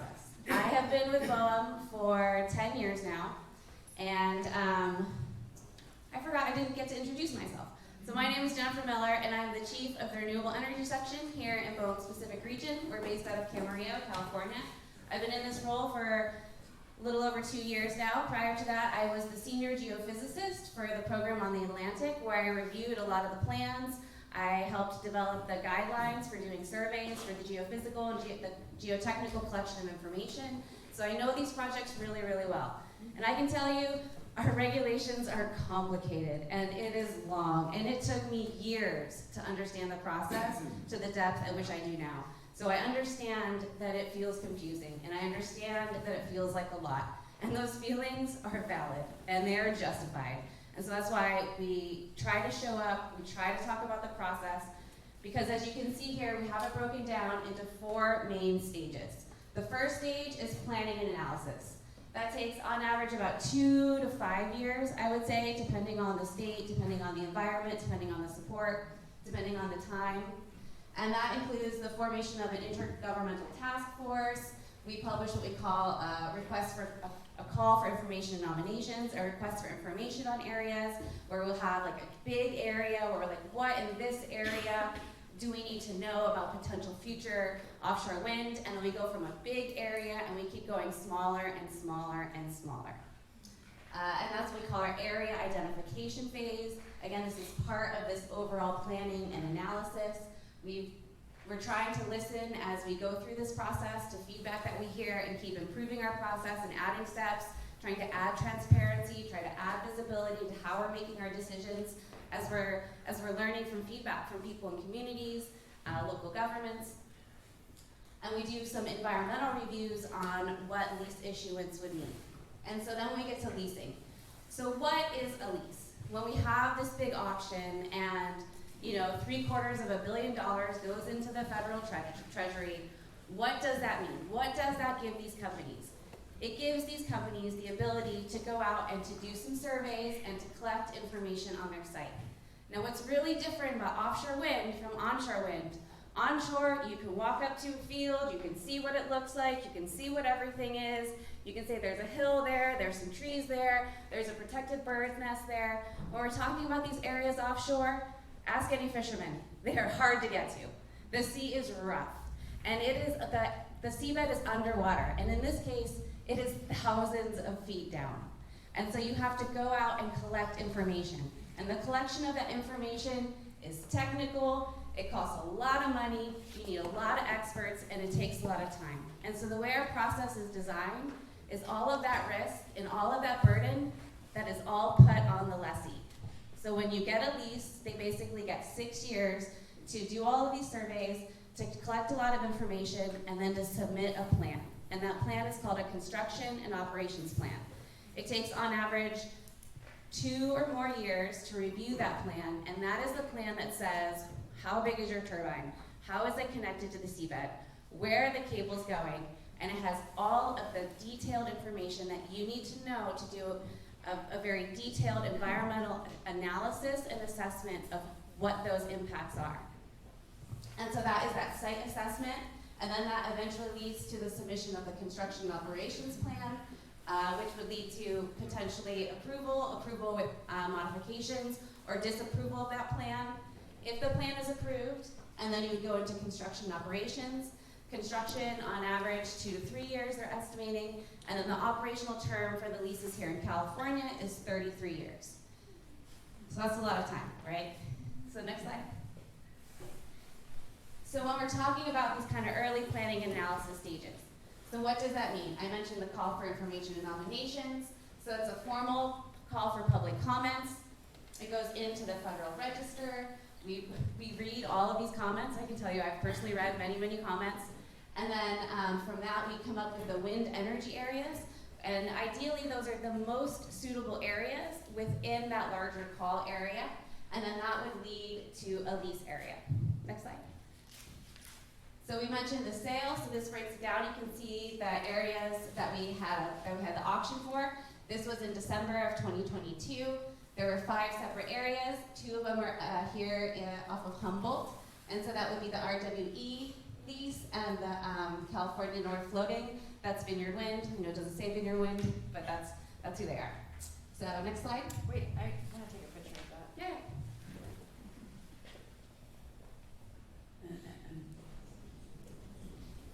All right. So with all of those monies, we did something that was pretty revolutionary in California. We included 3 different kinds of bidding credits. Now you've heard a lot of talk about community benefit agreements. And so these 3 different types of bidding credits basically allowed for a certain percentage of that total dollar amount to be earmarked and directed at certain individual activities. And so what this means is that the lessees had to apply for and get these bidding credits based on the submission of a conceptual strategy to BOEM. So we have some idea of how they're going to use these monies. And there's a 20% bidding credit, so that means 20% of the total price. The lessee basically gets a break on that, and they have to spend 20% of their total price on workforce and supply chain development. And this is to do exactly what we heard today. There are gaps in education. There are gaps in supply chain. How do we fill those gaps? How do we make sure that these monies go to local communities? Well, we made sure to identify that these had to go to floating offshore wind. There are not a lot of areas in the US where they have floating, but they have it here. So that was one way where we tried to ensure that these bidding credits support the leases that are here locally. Additionally, we had a lease area use community benefit agreement bidding credit, and this is for 5%. So the bidding credit was for 5% of the total cost, and they got this credit for basically committing to execute a community benefit agreement with one or more communities, stakeholder groups, or tribal entities whose use of the geographic space of the lease area or whose resources harvested from that geographic space are expected to be impacted by the lessee's potential offshore wind. Now that doesn't sound like bureaucratic jumbo, like mumbo jumbo, I don't know what does. So what does this mean? This means 5% of the total price for agreeing to sign a community benefit agreement with people who use these resources. So who are those people? That's fishermen. That's seafood processors. So it was directed explicitly at the communities that might be impacted. And we also were able to get a 5% bidding credit for executing community benefit agreement with communities that might be impacted. And this can include onshore communities, it can be tribal nations, and it's for communities that are expected to be impacted by in the marine, coastal, or human environment. Now these are pretty revolutionary. I know they sound pretty clandestine and they sound, this is a bunch of bureaucratic language, but we worked really, really hard for these. And so we are really hopeful that they will have positive impacts in these local communities. And we are really excited to see events like this, where people are getting together and they're talking about it, and you have experts here trying to inform the community on how to make these work for you. Next slide. I got a minute left, so I'll try and breeze through this. We did a couple of other things. We required some communications plans. This is, again, we heard feedback that the lessees would come in for 5 years, you hear nothing, then they show up with a plan. We didn't want that to happen.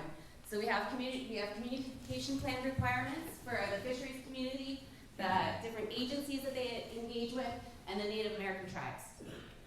We also have requirements for progress reports every 6 months, so the lessees can tell us how they're doing, who they're talking to, what they've done, so that we know what they're doing, so we stay informed. And all of this stuff is public and will be put up on our website once we review them and make sure that they meet their needs. All right, next slide. Okay, another view of our very long process. So this is just to show you where we are in California. So we have 5 leases where we've executed. You can see the red circle, that's where we are at the leases that have been executed already. You heard that the state is looking, they have big goals, and so they're looking to do some future planning. There is a report that just got published. And so when we're talking about, future leasing, we're all the way on the left-hand side, back in the planning. Next slide. I'm done? Okay. Next steps. You can read it.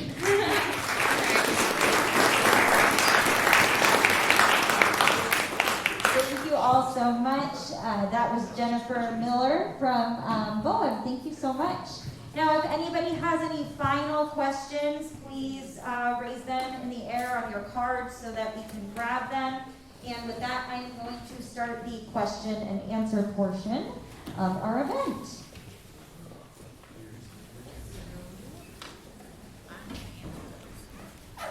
Are you accepting the questions out loud? No, only on the Yeah, if you have them on the cards, because as we have found, there almost all of you are asking the same questions.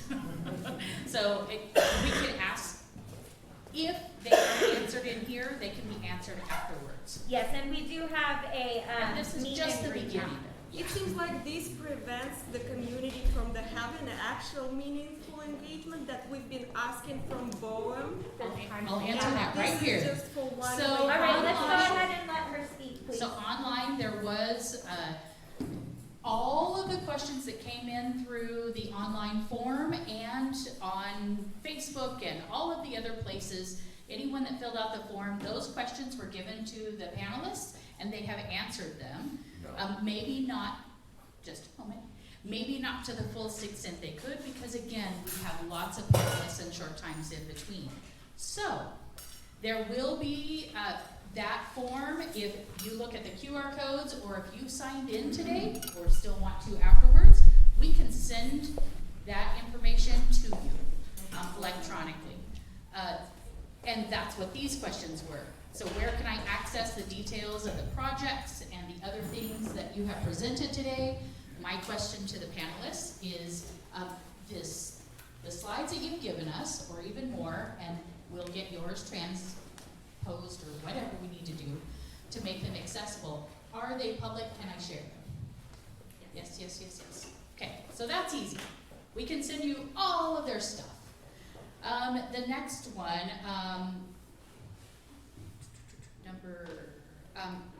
access to details of all the people speaking, who is the point person now, and that goes along with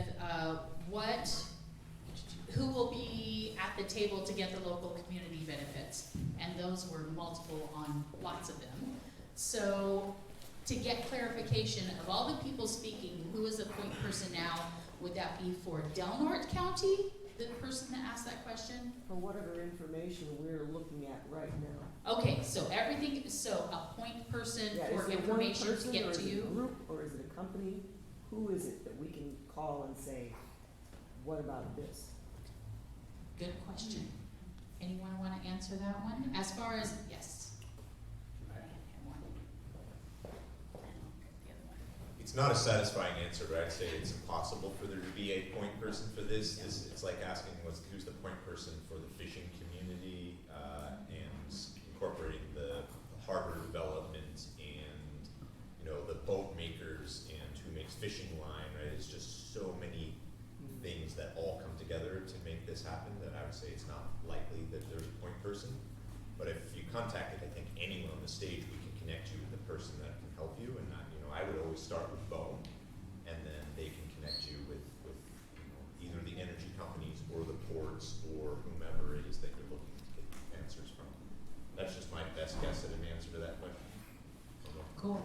And if you'll pass that, or anyone else want to I'd help like answer, to- go okay, for it. so I want to be aware of everyone's time. This event is actually supposed to end in 4 minutes, and I'm getting the sense that people do not want it to end in 4 minutes. We want to get our questions answered. Is that the general consensus, that we're okay with going over on time? Yes? Okay. And I do ask, I know that there's a lot of feelings about this. I do ask that everyone just remains quiet and we do answer the questions this way. And again, there is a meet and greet after this to speak to the panelists if you have further questions. Okay, so I'm going to start with some of these questions. Number one, what are the equitable benefits to tribes? I'm going to ask anyone who wants to answer that, raise your hand. You'll have a minute, and then I'm going to take it back. So again, what are the equitable benefits to the tribes? Anyone? I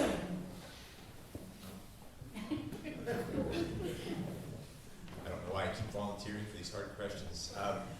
So the Harbor District, we are facilitating a pretty limited project, 180 acres on Humboldt Bay to manufacture wind turbines. In that process, we are actively working with 7 different tribal governments, each individually on a weekly basis, so there's a lot of work going into understanding what the tribes think would be equitable benefits, and I don't have a final answer other than to say we're working with each tribe to understand what it is they're looking for. It could come down to jobs, it could come down to contributions to restoration projects. There's a lot of possibilities there. Speaking only for our very small part of all of this big picture. When would the lease begin offshore in Del Norte? I also want to ask, and you may be able to answer this, Jennifer, who is the leasee and who is buying the leases? I think those are all combined. Okay, so right now we do not have any leases offshore Del Norte. We have 2 leases off of Humboldt. The California leased their AB 525 report, which included some sea space areas that were identified off of Del Norte for future leasing. And so if there were to be areas off of Del Norte, those have not been identified yet, and we are at the beginning of that process. And so, I'd imagine that would be an effort that would be sometime in the future.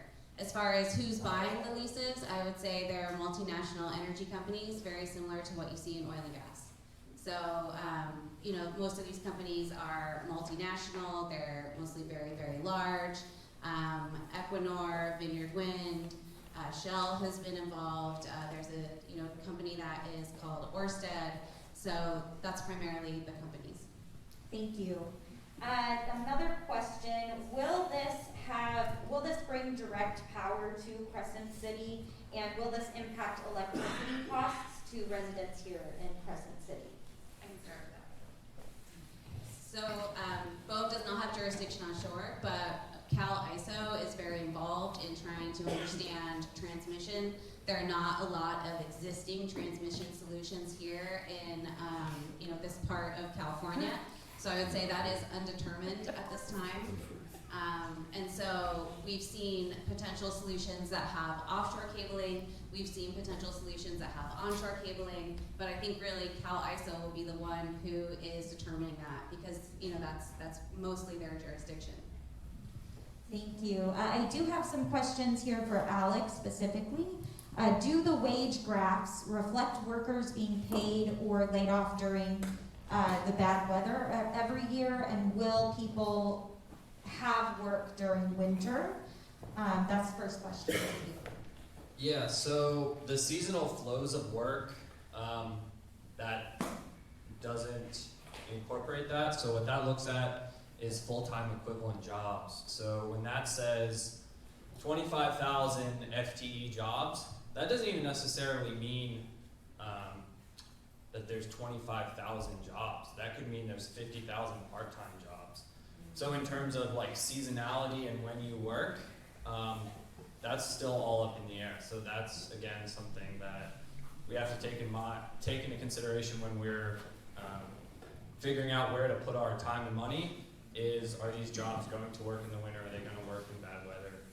Because all that graph says is there's going to be 40 hours worked in a week, and that is an FTE job.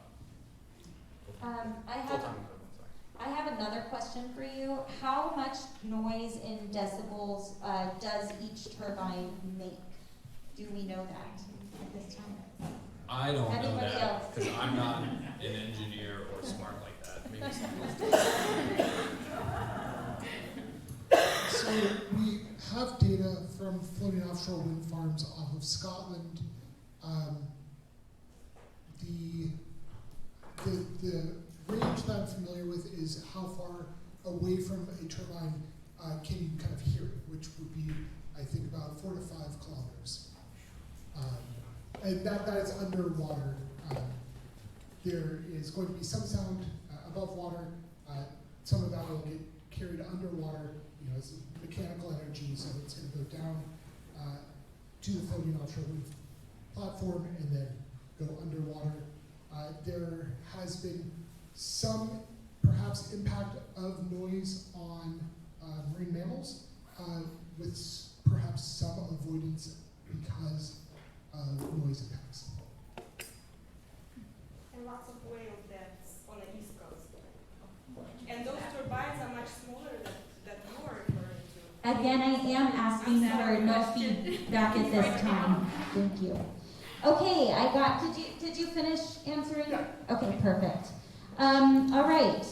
What is the effect on the Pacific Flyway? Yeah, no, it's fine. Again, there are some bird species which could be at risk of collision because of where they fly and the height at which they fly. We don't know how they are going to interact with wind turbines yet, because this is a novel thing on the West Coast. So the answer is that we are studying it and we are making our best guesses. I am not actually doing this.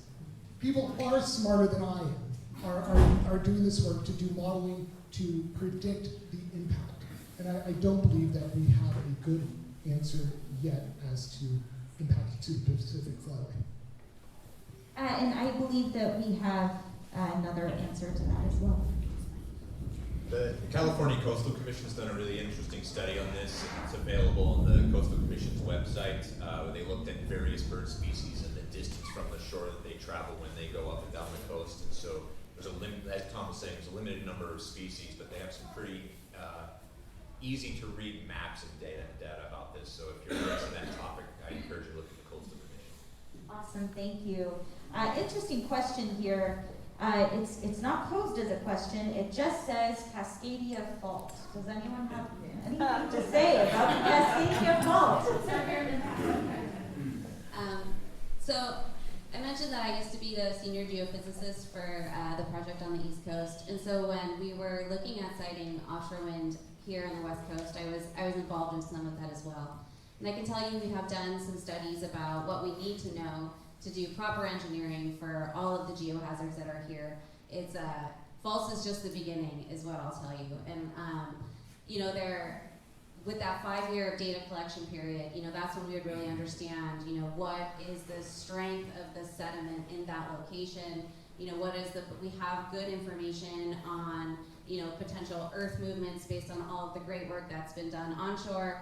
You all live onshore, you all live in this environment, and so, you know, I think that engineers are unbelievable, and so there are ways to accommodate and mitigate those risks based on proper data collection and making sure that the turbines and the foundations and the moorings and the cables are all engineered for the potential geohazards in this area. You can add extra cable to accommodate space. You can make sure that the turbines are not located in areas that have any kind of slumping or predisposition for slumping to try and really minimize those risks. So our grid infrastructure on the North Coast is old. One of the potential co-benefits of offshore wind energy development is that it is going to drive a lot of infrastructure improvement, a lot of investment in our grid infrastructure. So it can improve the resiliency of our grid in case of a natural disaster, whether it be an earthquake or anything else. So that's one of the potential benefits from offshore wind is it's going to drive investment in our area. For Humboldt County, for example, earthquakes are a big problem because most of our energy comes from our natural gas plant, which is connected to the larger state natural gas grid by a 6-inch pipeline. Mm-hmm. If in the event of an earthquake, we don't have enough import-export capacity to power Humboldt. So if the natural gas plant goes down, Humboldt is out of power. I know Crescent City, I won't speak to your grid because it's different and it's complicated and I don't understand. But just as an example, so if we have new wind resources coming online, it can improve our total energy resiliency as a community as well. Thank you. Okay, so I have several questions here that are very similar. I'm going to list them. What is the anticipated lifespan of these projects? Another person wrote here that Jennifer had said the operational time is 33 years, then what? And also, will non-functioning turbines be replaced, removed, or left as garbage? So really, what happens next? So I can answer that. As I mentioned, the operational term for the leases here in California is 33 years. The project that was referenced, that was the first offshore wind turbine, was just decommissioned, and that one was construction in 1991. And so, you know, I would say 20 plus years is a good estimated lifetime. There are a couple options for when you get to the end of the operational term. You could do what's called repowering, and so that is what's happening on some of these older wind farms that are offshore, where they basically put new nacelle and new blades on in order to increase the power production, but not actually decommissioning the whole facility. We do have regulations around decommissioning based on our experience in oil and gas, where some of those initial bonds were not large enough. So our economics division has really looked into what would be needed for decommissioning. And so prior to installation, there is a decommissioning bond that is required. There is a conceptual decommissioning plan that is provided with your construction operations plan, and that's all considered during the review of these projects and during the review of that construction operations plan. And the regulations require returning the seabed to its pre-existing conditions, and so that would be full removal of all facilities. I think it's down to 10 feet below the seabed. Anyone else? Yeah, I'd just like to add to Jennifer's comments. Your ocean energy BOEM has come up a long ways in this process. If we'll remember, most extractive industries in the world, when they get to the point where they're no longer profitable, somebody sells them. They sell them to a shell corporation, things like that. The county of Santa Barbara is still cleaning up oil wells at Summerlin Beach that were drilled in the early 1900s. The Gulf of Mexico is full of wells that nobody knows who owns them, pipelines, those kind of things. So we need to credit BOEM for actually stepping up to the plate, and to start to manage these things over time. Because this is a concern that the fishing community has. Thank you, Jeff. Anyone else? No? And I have just a couple more questions here. And then I have one here that hasn't been. Okay, perfect. Let's see. We are on a different power grid. How would the community benefit agreement work?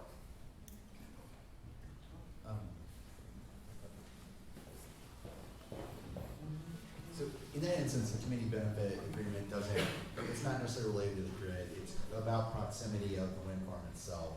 So the wind farm being off the shore of Delaware County, that's what matters. Even if it connects to Oregon's power grid or the CalISO, that's neither here nor there. It probably gives a little bit more leverage if it does connect to CalISO though. But at the end of the day, they're going to be bringing a lot of the turbines through here. They're going to be in our proximity. That gives us leverage for the community benefits agreement in this area. Perfect, thank you. Do you want to ask your question, or should I continue? Besides fishermen, Native Americans, the native population, and possible workforce training, how will some of these for-profit earnings be shared with our county and city? And I think that goes to that CBA maybe. You want to answer? Yep. Could you complete that question? It's on the other side. How will these greater community needs be assisted? Well, so there's an earlier question about who is going to be the lead organization for the community benefits, right? I would say that first, I wanted to touch base on that. If everyone's going out separately, you're not going to get a good community benefits agreement. You need to have one centralized artery to go to, have a centralized organization. Maybe that's a county government, maybe it's a city, I don't know. I would definitely recommend considering something along the lines of coordinating with other counties, especially Humboldt, with what they're doing. You'll get maximum leverage that way. The other thing is, then, I think the question is largely, what are the array of benefits you can get in such an agreement? Is that correct? Yeah, we have great needs. I think it's very obvious in Delaware County. I have great respect, truly, and value both our Native American communities and our fishermen very much, but we also have great needs for the general population. Our schools have great, our infrastructure for our county and our city. I want to hear that something will come to the greater donor community. In addition to, obviously, I support benefits to our fishermen, for example. But I have feelings these are multi-gazillion dollar multinational companies, and I want to know what's in it for Delaware County. This might go along with our question too. Who will be at the table to get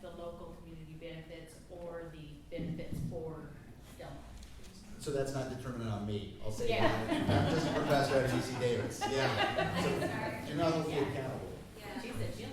I can start with, I know or don't know. So this is not gonna be satisfying, but we don't know yet. Like, we don't know yet. So I can tell you what we did as the federal government, and I see that as the floor and not the ceiling of what's available. And so what we did was we pushed our boundaries to what we could provide. And what we could provide was this bidding credit. And so if we're not talking about fishermen, we're talking about general community benefit agreements.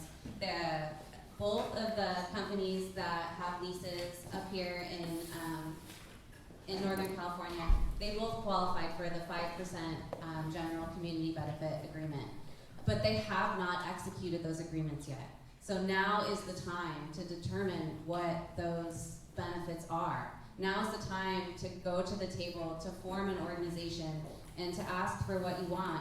I'm hearing a lot about education, I'm hearing about infrastructure, and demonstrating that there will be impacts to your community, and these are benefits that could help offset them. I mean, that's where you are right now. So I don't have an answer, but now is the time to start working on that. Thank you. Super quick, I know I have a couple of other people who want to speak. At this time, I cannot take any more questions. I already have quite a few, but there will be the meet and greet after where you can ask further questions. So I do ask, but I don't get any more right now. Thank you. So one of the things, I really like that line, it's kind of the floor, it's what's set right now. I think there's a lot of opportunities to get innovative. And what I would do is do your research on looking at what other community benefits agreements look like. Also, explore what the subsidies are the companies are getting, and explore what profit margins are getting. Because you'll learn that they're making a lot of money on this, and it's on taxpayer dollars. Now me, I think that's okay, that's my stance. But I want these wind energy projects to go personally, not professionally. But what I'll say is in that you have real leverage to get a really good community benefits agreement out of that, right? Look at what their profit margins are, negotiate based on that. Look at see what other people negotiated, and can you create a new model for a community benefits agreement in this scenario? My colleague Alec had an insight on this too. And I want to add here, someone asked, and this is completely relevant, is the CBA a one-time buyout or is it an annual basis? Yep, so the community benefit agreement is a one-time agreement based on the lease, so it's not an ongoing revenue share. There have been really good examples of revenue sharing, especially in Denmark. So as we're going forward, we should all look to how Denmark has forced these companies into a revenue sharing agreement, because the real money is in the long-term operation of these turbines. That's why the companies are into it. So there have been other countries that have been able to negotiate this, and there's really no reason why we aren't the first place in the U.S. to negotiate that. We're a strong community. We're the perfect place to really get what's always in this project. I know Brazil has a response as well. If I provide one more comment about that. Good question. Well, so one of the things that's interesting in my book, what I cover is please buy the book. Okay. I'll get 7 cents on the sale, by the way. To see it. What was interesting is when I talked to the wind energy developers, what they do is they typically go out and they'll hire someone locally to help out with the economic development side. They get the community buy-in, and they actually tell them a lot of the stuff that they have as options of what they can offer up to the community. And they hold that pretty close to their chest. One of the things I found to be very interesting is they said, oh, we are actually budgeted to provide $750,000 per year. Oh, wow, so you guys are providing $750 grand per year to the local community? No, no one knew to ask us for it. So this is why it's important to get to know what other projects have been, what other folks have discovered, what other benefits agreements have been out there, so you can maximize your ability to negotiate with people. We got one more here. One of the things I've been working on, and I've talked to Jennifer directly about this, is having an ongoing percentage, just like in an oil lease. BOEM has certain restrictions, though, as the federal government, but personally, I'd love to see something where we get a percentage of whatever they're taking offshore here, and I think we need to push for that. The other major concern I've had as I've worked with offshore wind over the last 8 or 9 years is to start thinking about who is this community? Is it the Board of Supervisors? Is it some independent agency? We need to really start thinking about this so that we can define what it is, like Candace referred to. We want 3% going to the schools. We want 4% going to infrastructure. We want 5% going to the harbor. Whatever. We need to organize about who is the community. So that's a community concern of mine has been.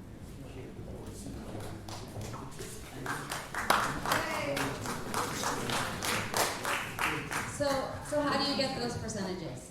And one of the ways that we've seen people get things, we've seen benefits flow back to the communities, is through power purchase agreements. And those are primarily done through the state. And so call your state representatives, tell them what you want, organize, because those power purchase agreements are incredibly effective. That is basically the agreement that is who is going to buy the power and what are they going to pay for it. And those do not exist yet. And so that is, just to kind of like add a quick summary, that's another big place where you can get community benefit agreements is through those individual power purchase agreements. Okay. Do we have? I want to provide one more insight on the power purchase agreement. And that is that I think that's a fantastic opportunity. And a lot of folks get very intimidated when they start looking at regulatory processes. Hold on, everyone, please. So if it's someone like PG&E, you go, okay, who has voice over PG&E? It's the shareholders. How do I, as a consumer, get voice? Oh, you can go to the CPUC, the California Public Utility Commission, or Governor's Office. This is a huge pain. How do I do this? I'm just an everyday person. This is why you start working with other agencies that can support your interests. Even though you might not have a utility here that's a cooperative or a CCA, you can work with community groups in those other communities, and they can pool their power to have voice in those agencies. So I'd recommend those kind of connections as you're thinking about things like getting voice in the power purchase agreements. Okay, that is such a wonderful thing to end on. We are going to end now. I want to remind everyone that Janelle here in the back simply had questions and wanted to know her answers to her questions, and she spoke to community members and made this whole thing happen. So,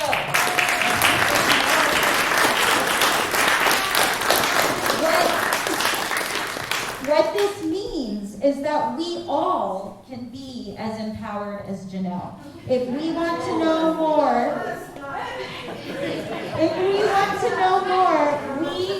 we should be empowered to create our own community meetings, to keep talking about this, to do what Janelle did with some simple questions, and she wanted to know more. And I think that's kind of what you were saying. We really need to start talking about it now and figure out what we're going to do now. Now, I want to thank you all so much for your attendance. I hope that you feel better prepared and aware of offshore wind projects. I hope that we all feel empowered to shape how offshore wind will affect our community. I thank you all so much. If we can give our presenters a round of applause.